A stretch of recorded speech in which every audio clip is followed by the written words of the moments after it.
Hello YouTube and welcome back to Psychology Every Day.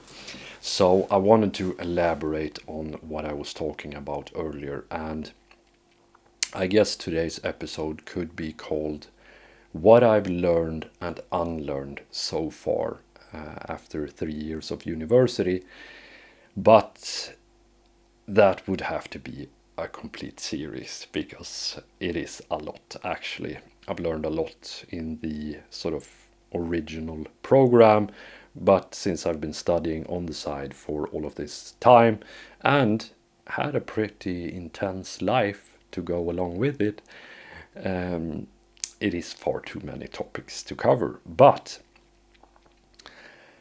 there are a few things that I have known since earlier and then challenged these beliefs by adopting the opposite mindset.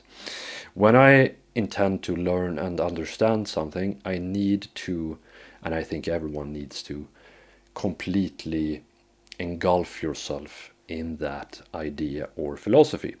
This is something that I learned from experimenting with different kind of training methods back in the day when I competed in powerlifting.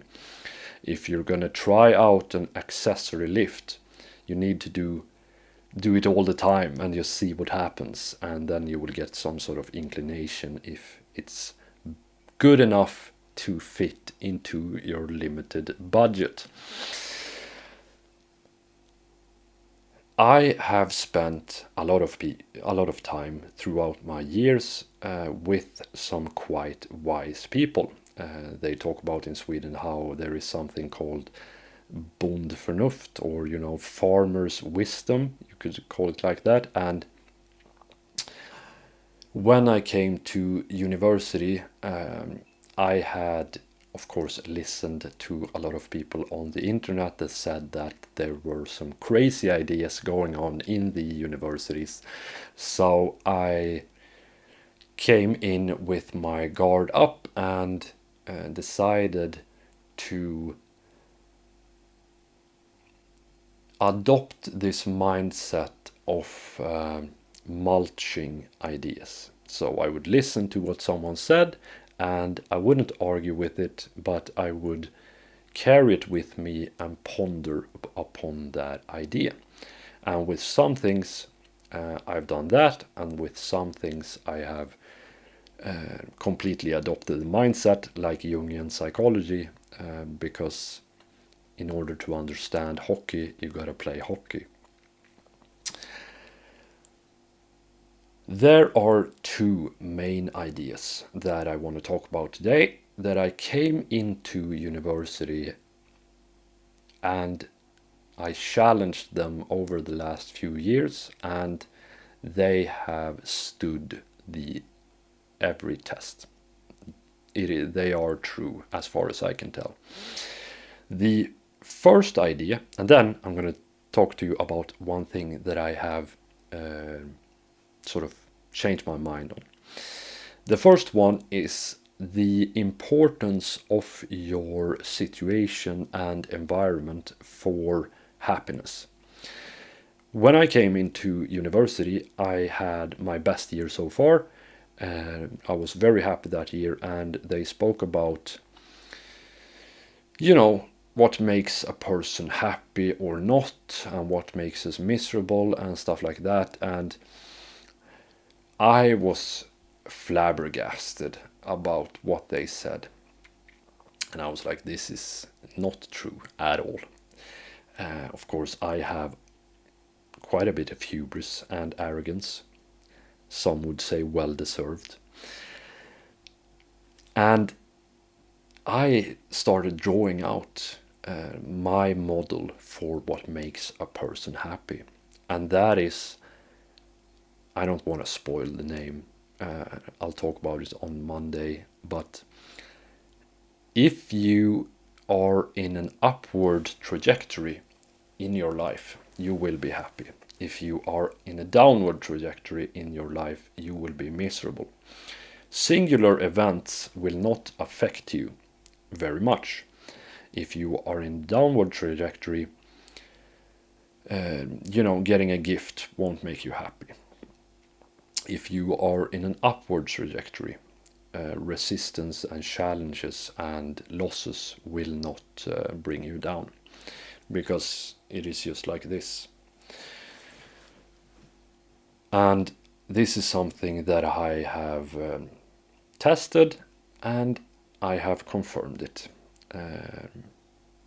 both via experience, understanding, living life, and yeah, that is just the truth. Which means that in order to get happy, you must put your life in an upward trajectory. And you cannot really reframe your mind all that much. You can't fake your way into this. What you can do is identify and notice improvements. So for me, something that makes me very happy is looking on Instagram and Facebook and stuff like that. You get memories that pop up, and I get memories from when I worked really shitty jobs, and that makes me very happy. And the second thing is, I've always known this saying since as long as I can remember. Make a wish with one hand and do something with the other and see what works. And this last sort of 6 months, I have very, very much tried to adopt the have faith model, the acceptance model, the patience and let the universe sort itself out model. And it's completely BS. It is absolutely useless, and it is a coping mechanism that may or may not work when you are out of control. But no, it doesn't even work then. What you need to do, and I guess this is the third thing that I have realized is absolutely true, and that is action is king. Simple as that. You have to do things. You have to fix your life. You have to create your own happiness. You have to. Those other things are a coping mechanism for people that are unable to do so. That is just the bottom line. The thing that I changed my mind on, that I now know is true, is how important context really is. And of course, this ties into the upward and downward trajectory. Singular events does not matter without the context around them. But for instance, if you have sort of very good preconditions and you are in a well-off family compared to a bad one, it is absolutely insane how much of a big difference this makes when it comes to being able to achieve anything in life. The positive side of this, of course, is that you can change your context, but some people will be starting quite a bit far behind, and life is not fair. But over, let's say, a decade, you can completely change your context, and it is actually unimaginable how much easier things get when you have the right shoes. It is insane. Anyway, that is all for today. Wisdom Wednesday, and maybe I'll make a couple of more videos on what I've learned and what I have sort of solidified my stance on, or the things that I've changed my mind on. Tomorrow is a podcast, and it's gonna be a great one.